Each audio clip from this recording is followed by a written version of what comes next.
a young man who will serve to us to be a very powerful reminder that that myth simply is not true. Steve, would you please stand and tell us about the road that you have personally traveled over the past few years? Thank you, I sure will. Thank you.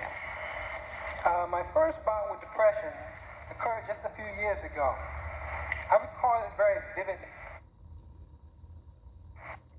Working nights at the time, the debilitating illness was taking its toll.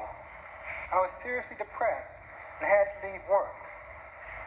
Driving home very slowly, I recall being driven by an uncanny sensation to end my life.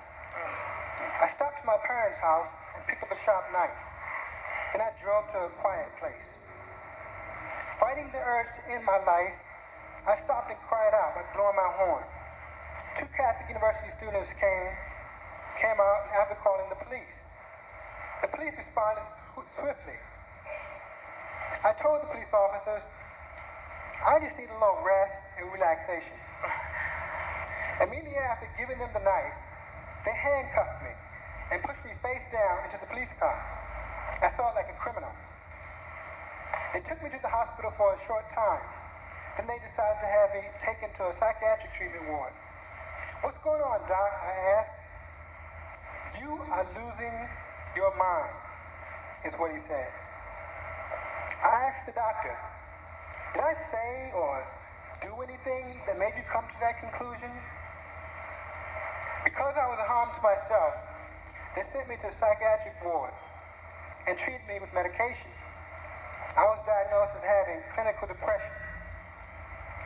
Before things got better, they became worse.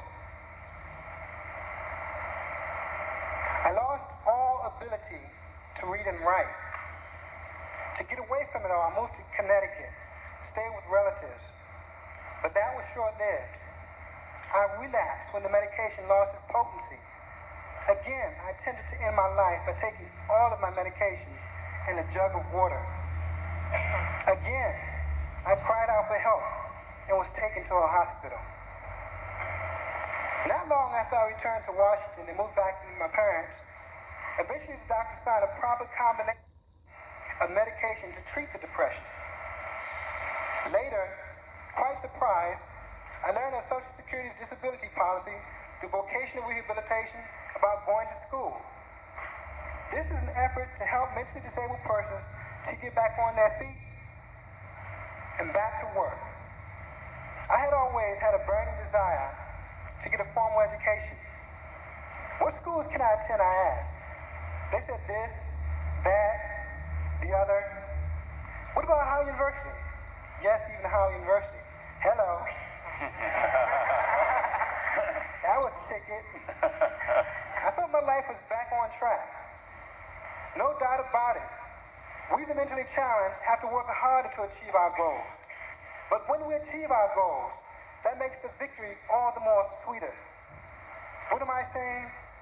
First, mental illness is not a death sentence to your hopes and aspirations. You can obtain dreams and with treatment, live a normal life.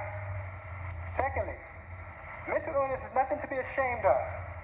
There's no shame in my game. Martin Luther King Jr. said, we should conduct ourselves on the high plane of dignity rather than the lowly pit of shame. In closing, I would like to say, 5 years ago, I set out to obtain my BA degree from Howard University. And today I can say, as of May 8, 1999, I have accomplished that goal.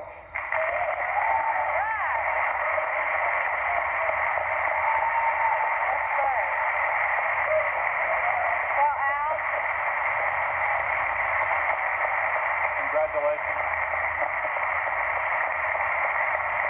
Good for you. Thank you. Congratulations. Al, bring him up. Bring him up. Come on up. Come on up.